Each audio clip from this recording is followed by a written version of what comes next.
such network. This is a photograph captured yesterday, shortly after Donald Trump's meeting with war criminal Vladimir Putin on U.S. soil, of a Russian armored vehicle inside Ukraine, part of an assault in the Zaporizhia region, flying an American and a Russian flag side by side. Last Friday, we reported on Trump's humiliation in Alaska and Putin's massive propaganda win there. I talked about how the Russian media is now calling Trump and America a Russian ally. But I never thought I'd see an American flag on a Russian assault vehicle in a war zone, an area of Ukraine I've been to, by the way. Today, President Zelensky visited the White House in an attempt to undo some of the catastrophic damage that Trump has inflicted on Ukraine. I hope there is a positive outcome, but I place no faith at all in Trump to do the right thing. He is obsessed with the great power theory of diplomacy, in which he and other strongmen can just carve up the world into spheres of influence. Trust me, Ukraine will not let that happen, even if they have to fight on alone with kitchen knives. I spoke with Adam Kinzinger about this. He's one of the few Republicans who has stood firm with Ukraine, and he understands Ukraine and Russia in ways that most of his former colleagues do not. He also sees clearly just how weak, how beta, in his words, our president truly is. In part one of my conversation with Adam last week, we talked about the massive propaganda win for Putin that the meeting in Alaska would deliver. We were right on every count. In part two, we talk about what Putin and Trump get wrong about Ukraine and how the Republican Party has completely emasculated itself by bowing to a man like Donald Trump. Here's our conversation. And it goes back to schoolyard politics. How do you deal with the bully? You don't keep indulging them, you stand up to them. And look, it's one of my biggest gripes against the Biden administration. They PowerPointed their way through the defense of Ukraine when they should have, I'm making this up on the spot, but they should have Churchilled their way through it, right? Sometimes you just have to make a moral decision and say, this is right, this is wrong, and we're going to stand on the side of right. Can you talk a little bit about the Ukrainian people? Because the other thing that the whole great power approach gets wrong is the agency of the Ukrainians. They're not going to let the Russians, much less the U.S., dictate what happens to their occupied territories.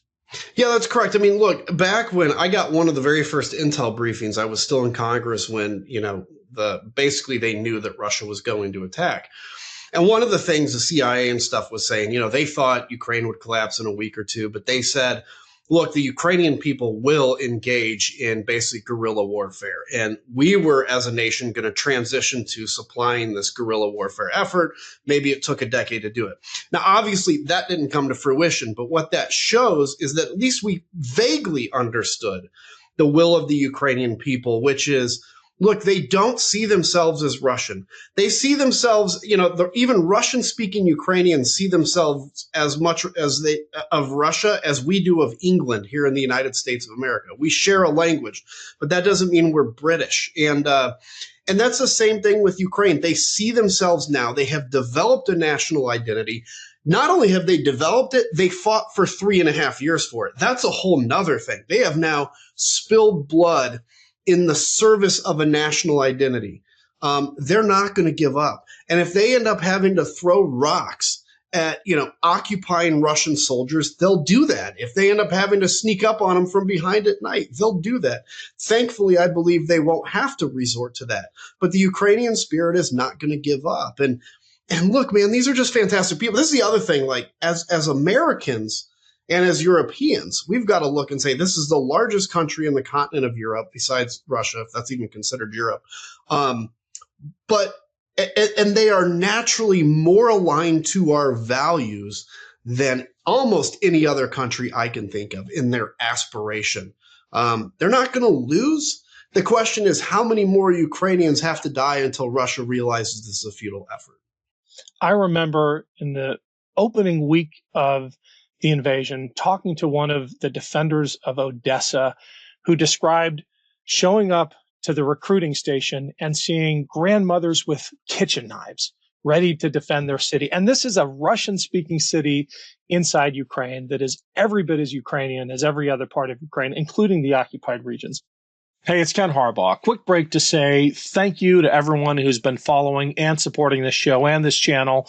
None of it happens without you. And if you haven't yet subscribed to my Substack page, I'd really appreciate the follow. It's a great way to make sure you never miss an episode.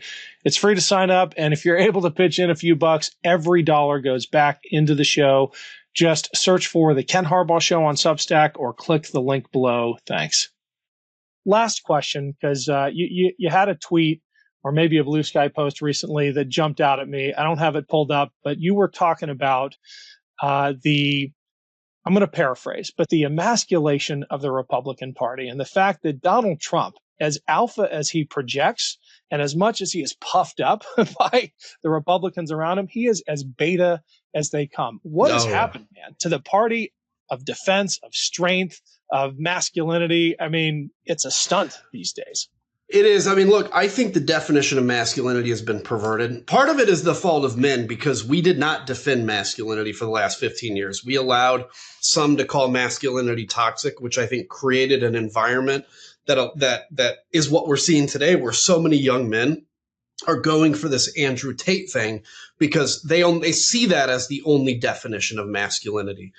But as men, it used to be in my grandfather's generation when he was fighting the Nazis that a man was somebody who went and fought the Nazis, who, farmed, who raised his family, who defended his family, and who, no matter what, look, if the rains didn't come and the corn was wiped out of season, they may be pretty pissed off about it, but they're not going to whine and be a victim about it. It's like, how do we get through this?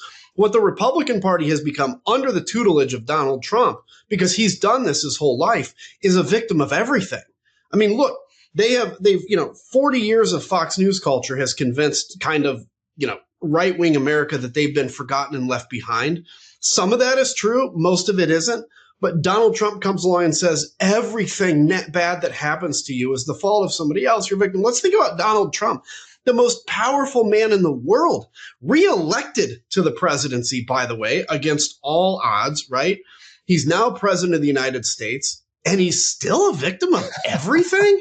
Listen, if you can be president of the United States and still be a victim of whatever is happening to him, either you're the weakest president of the United States, or you're lying, or, the deep state really is that intense. But it's not. He's just a big whiner, and every man that follows him now has come to believe that whining and complaining and tweeting in all caps, and in many cases now disrespecting the military, is somehow manliness, and it's not. It's beta. And let me finish with this. If you look at all of these middle-aged MAGA dudes with their flat-billed caps, wearing their sunglasses in the car as they take a selfie for their profile picture, and they have that, attempted assassination picture of Trump on their little top part of X, and you say, wow, you're such an independent thinker that you literally copied everything every one of you are doing. That is so beta, and I can't think of anything more beta than that.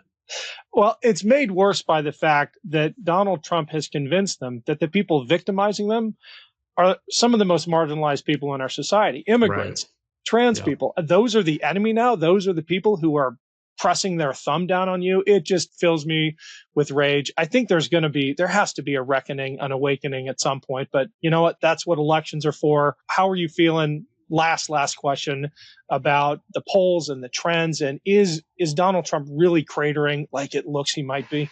Look, I think he's taken some hits. He's still a little higher than he was in his first term at this point, which is baffling to me. I feel like Democrats are going to win in 2026.